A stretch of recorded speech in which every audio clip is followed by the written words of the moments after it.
Buenas tardes a todos. Hola a todos y todas.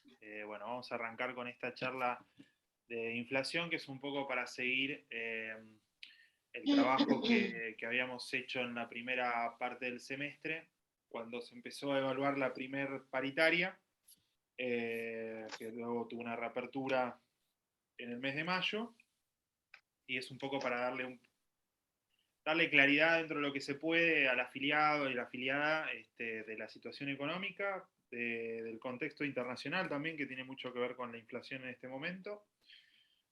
Este encuentro de hoy vamos a hablar un poquito más también de geopolítica, también está bueno para abrir el debate y generar también un espacio de formación sindical, que es algo que está faltando en el CITRAJUR.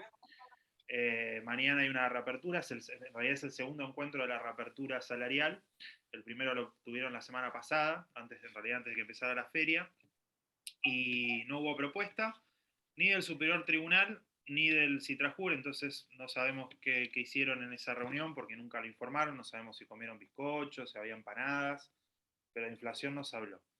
Así que, como digamos, la conducción ya ganó la provincial nuevamente y se sigue manejando de la misma manera, que es con ocultismo, con mesa chica. Y desde la naranja tratamos de abrir espacios de debate para poder echar luz sobre determinadas cuestiones. Así que arrancamos de lleno con los números. Las cifras que estamos viendo acá en pantalla es la evolución de la inflación desde 2015 hasta 2022. La inflación anual, por supuesto, en 2015 rondó el 33%, 34% anual. En el 2016 hubo un 40% de inflación, 2017 bajó, fue un año relativamente bueno. Y después en el 2018 ya ahí perdimos el control de la economía y también de los salarios.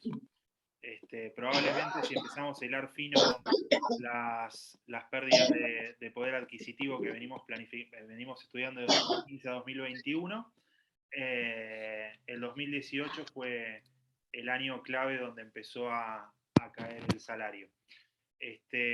Lo que tenemos como un acumulado de diciembre de 2016, perdón, de diciembre de 2016 a junio de 2022 es un acumulado de inflación de 793%.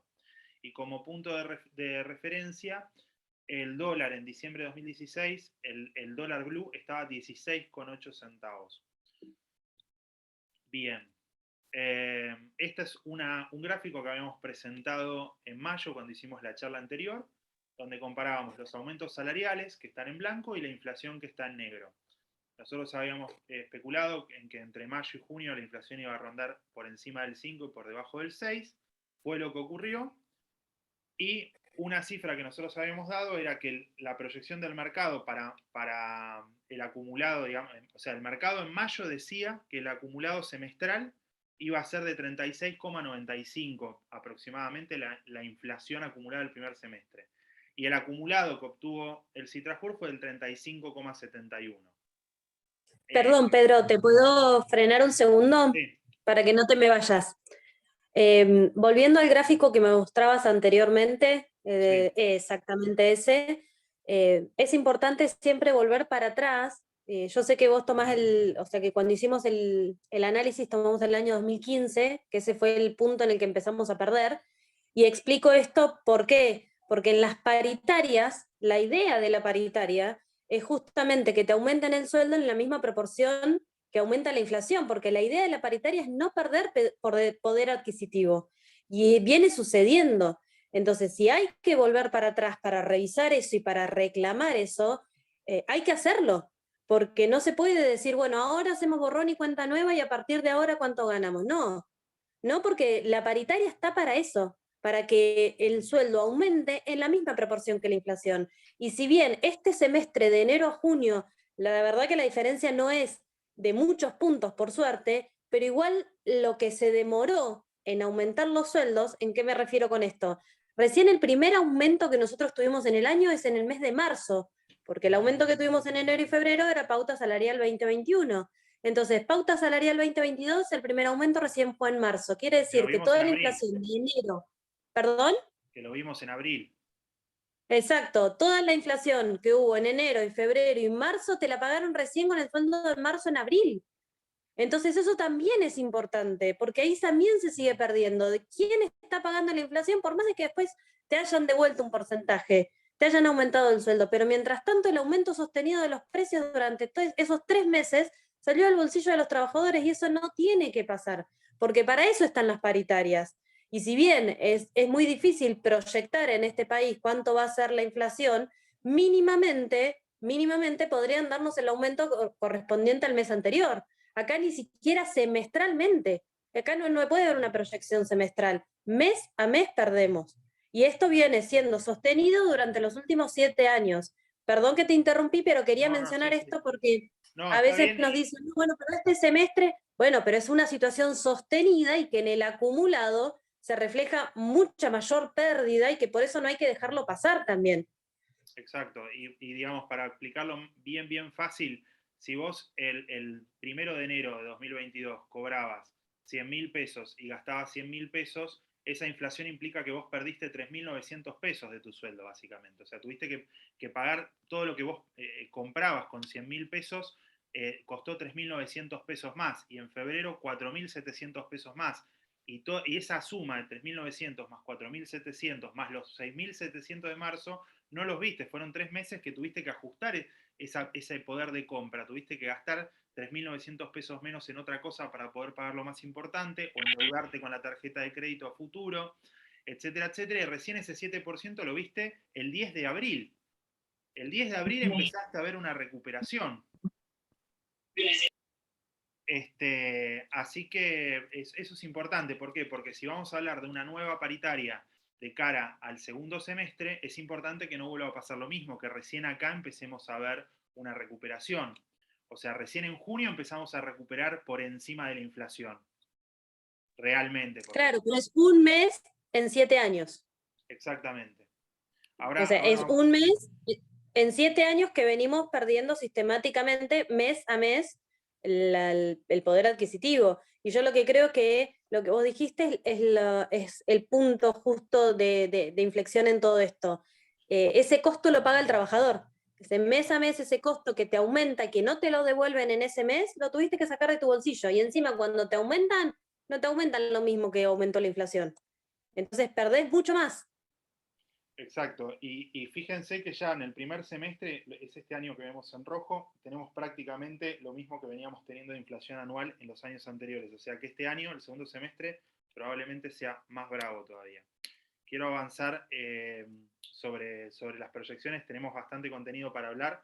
Vi que Caro levantó la mano, les pido que si llegamos a tener tiempo para consultas, que sea al final. El acumulado obtenido para el primer semestre fue 35,71, lo que logró el Citrajur. Nosotros a principio, en mayo, habíamos hablado de un 36,95 que podía llegar a ser el acumulado del primer semestre. Nos equivocamos por pocas décimas, terminó siendo 36,2. Hay una diferencia de 0,5% entre lo que obtuvimos entre lo que obtuvimos como paritaria y el acumulado semestral. Pará, se me fue, ahí va. Este cuadro habla de números que dice el INDEC sumado a una investigación que hicimos con las chicas de Bariloche, de los precios entre Bariloche y Jacobasi, porque estamos hablando de un concepto nuevo, un concepto que no está planteado en las paritarias provinciales, que es la zona inhóspita. Estos son precios del INDEC. Según el INDEC, en Cava, en Ciudad Autónoma de Buenos Aires, un kilo de carne picada común sale 686,83. En Roca, 871,35. Hay una diferencia porcentual del 26,8. Eso lo pueden ver con el resto de los ítems, harina, aceite y alquiler, que es un concepto que indagamos nosotros de manera particular. Esta diferencia que hay, digamos, si buscáramos criterios de justicia, debería traducirse en que nosotros deberíamos cobrar eso por zona, un 25% más de lo que cobra, por ejemplo, un judicial porteño. Sin embargo, el judicial porteño está cobrando hoy un básico de 200 lucas, y si hablamos del federal, es todavía peor. Entonces, en ese sentido nos hemos quedado muy desfasados, que en el 2015 no era tanta la brecha.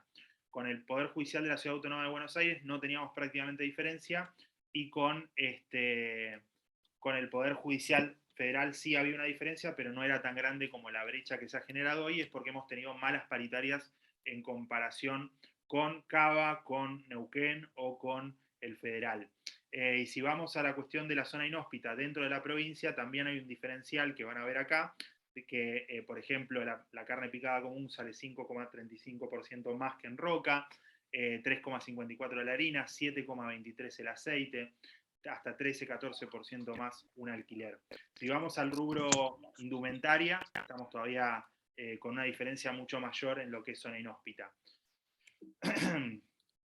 Este es otro de los cuadros que habíamos hecho en su momento, porque se ve con mucha claridad. La línea negra es la inflación y la línea naranja es los acuerdos salariales que tuvimos. Recién en febrero empezamos a tener un crecimiento en el salario, y estas líneas rojas marcan la pérdida que tuvimos entre enero y mayo, tomando como base 100 diciembre, la inflación de enero 3,9, 4,7 febrero, así sucesivamente, y recién acá vemos una mejoría en el mes de junio. Esta placa también la habíamos implementado en la primera presentación, es la diferencia entre 2015 y 2021, como esta línea, que es la línea que se considera clase media. En 2015 un escribiente cobraba básicamente lo que según el INDEC, perdón, no es una cifra del INDEC, es una cifra del Gobierno de la Ciudad de Buenos Aires, de la Dirección de Estadísticas y Censos y datos. Según esta línea, los escribientes rionegrinos estábamos ahí casi en la clase media, jefe de despacho tenía una diferencia holgada, y bueno, esto se ha ampliado la brecha, el jefe de despacho prácticamente está cayendo de la clase de media, y el escribiente ya es, digamos, prácticamente pobreza. Tenemos también el comparativo del dólar blue en diciembre de 2015, que era 14,32, y en ese momento nosotros cobramos $980, era el sueldo en dólares de un escribiente rionegrino. Y en el 2021 terminamos cobrando $459 con un dólar blue de 208 pesos por dólar. ¿Qué pasó en el medio? Política neoliberal y acuerdo con el FMI. Eso es básicamente en lo que se puede llegar a traducir esta política de ajuste. Voy sumando gente. Yo les pido, porfa, que apaguen los micrófonos, así no tenemos irrupciones. Este cuadro habla de la evolución del dólar blue en la Argentina desde 2020, básicamente, o sea, lo toma desde octubre de 2019 hasta el 1 de julio de 2022, ¿no? Estos son los puntos, los picos que tiene. Uy, perdón, me fui a la parte geopolítica. Y cierra el 1 de julio con 240 pesos.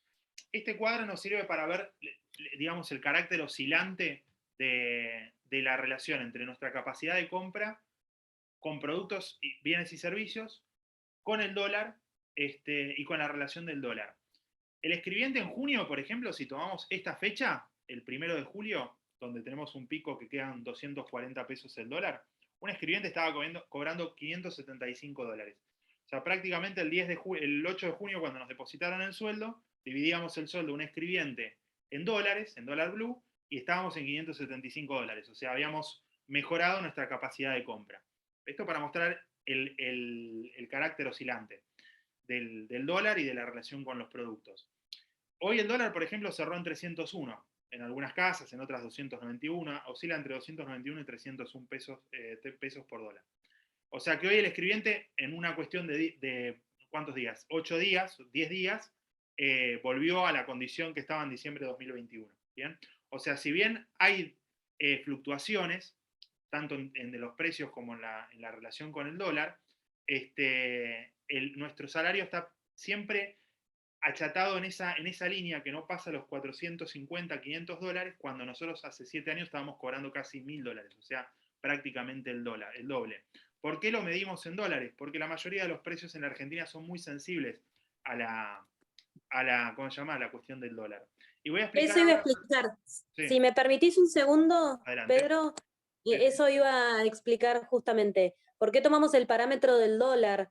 Sobre todo el dólar blue que vos decís, porque en realidad el dólar oficial es un dólar ficticio, tiene un montón de impuestos para cuando vos vas a comprar en el dólar oficial. O sea, vos no podés tomar el dólar oficial como un valor real porque no lo es, porque le tenés que sumar los impuestos que te cobran a la hora de comprarlo y te queda similar al blue que es en el mercado paralelo.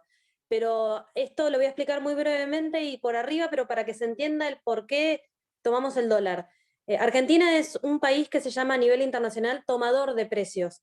Eso quiere decir que nosotros no fijamos el precio de absolutamente nada.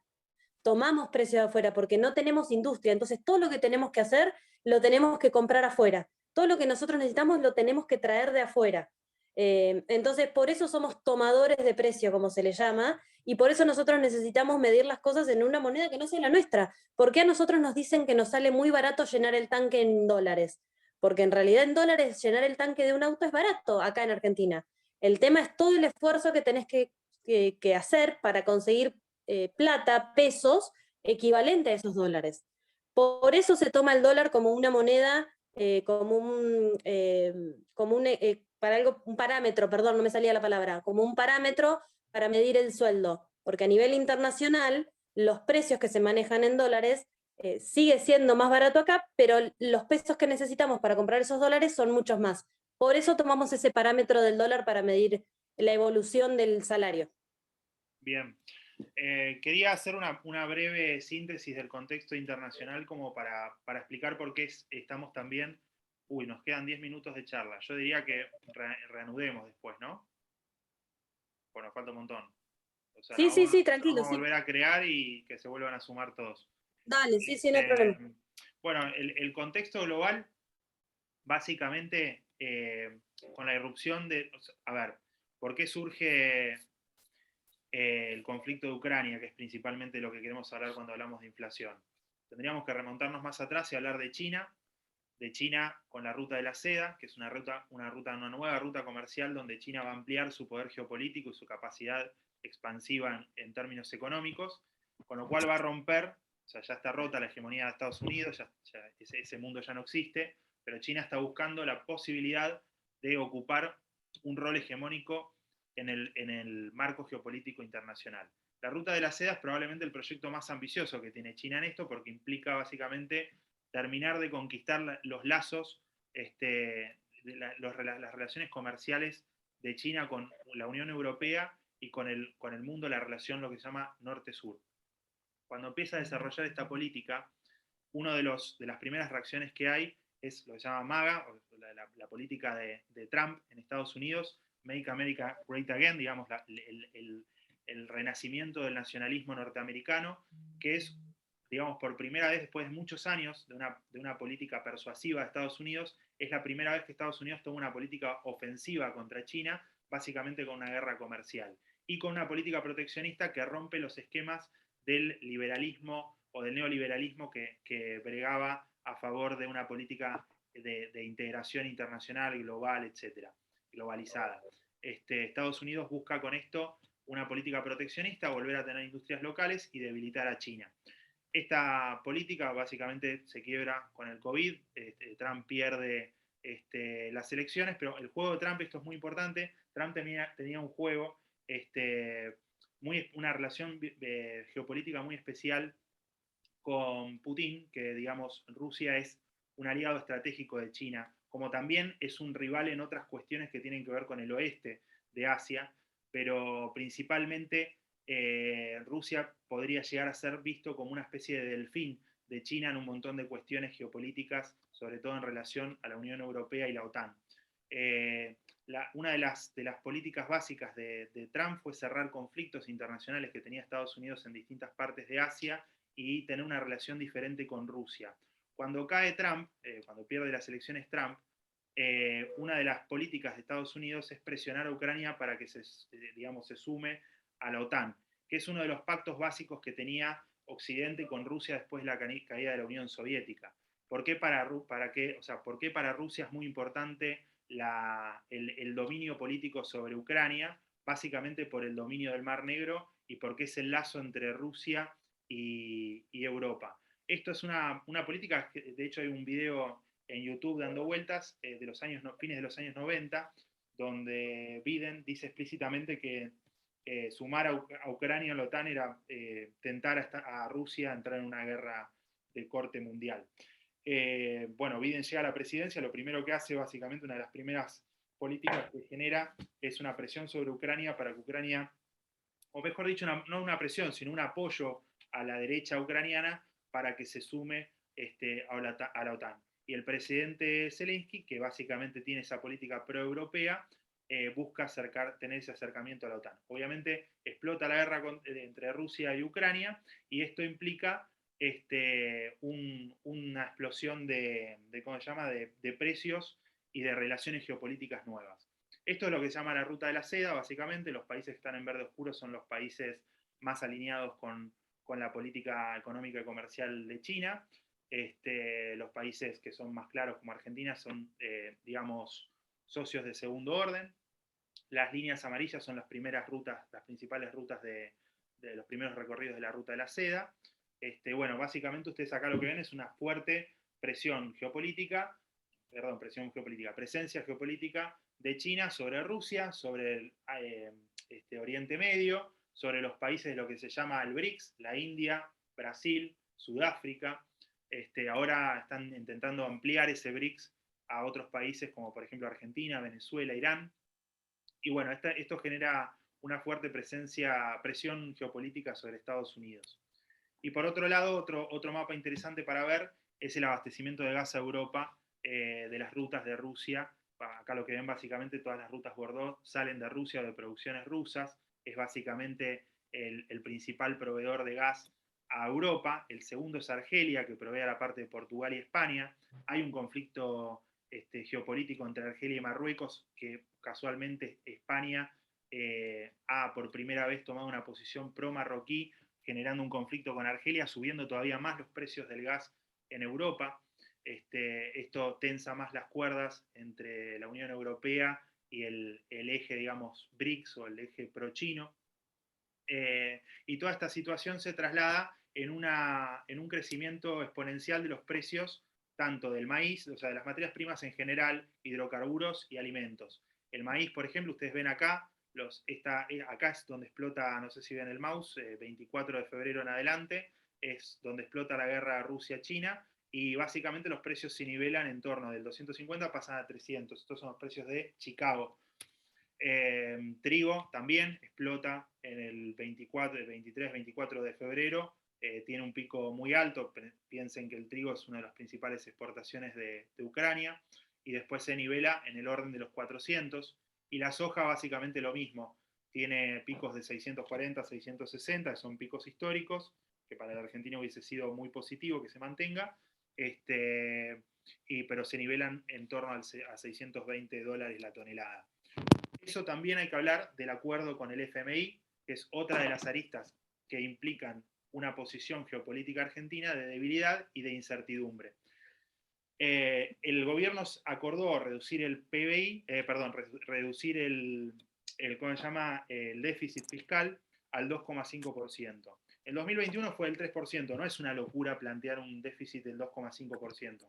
Si pensamos que en 2021 hubo un déficit del 3%, pero ¿cómo lograron este déficit del 3%? ¿Y cómo van a lograr bajarlo del 2,5 al 1,9 en 2023? Eso es con el ajuste de los salarios. Dejan crecer la inflación mediante la devaluación, o sea, si devalúan bruscamente como está ocurriendo, suben los precios, ellos mantienen los salarios, entonces baja el gasto público y por medio de la recaudación bajan el déficit fiscal. Estos son recortes del diario Río Negro. La partida aprobada para el Poder Judicial en 2021 fue de 9.000 millones, un ajuste del 20%. ¿Quién se comió el ajuste del STJ? ¿Ustedes vieron que hayan hecho menos capacitaciones o menos implementación de tecnología o le hayan reducido el salario a los jueces? Ese 20% nos lo comimos nosotros y el Citrajur no dijo nada. Podaron el presupuesto del Poder Judicial, 20,1% menos. Los trabajadores cobraron un aumento del 22,5% en 2020 y la inflación fue del 42,02%. ¿Quién se comió ese ajuste? ¿Qué significa eso? Que una inflación del 42,02 y una paritaria del 22,5%. Entonces, bueno, mira, capaz que llegamos en 1 minuto 50. Si quieren, después hacemos una nueva para generar debate. Armamos un Zoom nuevo para debatirlo. Básicamente los puntos que me gustaría que se lleven mañana a la paritaria a nuestros compañeros de Citrajur es que la inflación acumulada a nivel internacional está creciendo por el triple de lo que fue en 2021. países como Francia están generando estatizaciones estratégicas y el movimiento obrero se está organizando para pelear paritarias acorde a la inflación. Todo eso va a subir todavía más los precios, o sea que hay mucha incertidumbre. Los precios internacionales empujan a los locales, como digo, la tendencia alcista del dólar también, va a haber una fuerte incertidumbre en los mercados. Los precios que más subieron el primer semestre fueron del rubro salud, 7,4 en junio, 6,2 en mayo, 6,4 en abril. El IPROS al mismo tiempo suspende prestaciones estratégicas, como por ejemplo odontología, ya no tenemos más odontología. Hay lugares de Río Negro que básicamente no tienen ningún tipo de cobertura, como Bolsón, Jacobás y Catriel, y eso obviamente empuja nuestro poder adquisitivo para abajo, porque tenemos que salir a pagar prestaciones privadas particulares. Y la presión inflacionaria y la caída del poder adquisitivo es más fuerte en los lugares donde se vive gracias al turismo al petróleo, como Bariloche o Catriel, y el Poder Judicial no hace ninguna distinción en esos lugares. Estas fueron las paritarias, que esto ya lo habíamos mostrado, 35,7 nosotros y el resto de los gremios en torno al 45 primer semestre, 60 el segundo. Va a terminar ahora el Zoom, se va a cortar. Yo voy a volver a crear el link y les vuelvo a mandar de última, si cambia el link, les vuelvo a mandar el link a los grupos. La seguimos por ahí, dale. Dale. Nos vemos en un ratito. Lo vuelvo a crear. Ok.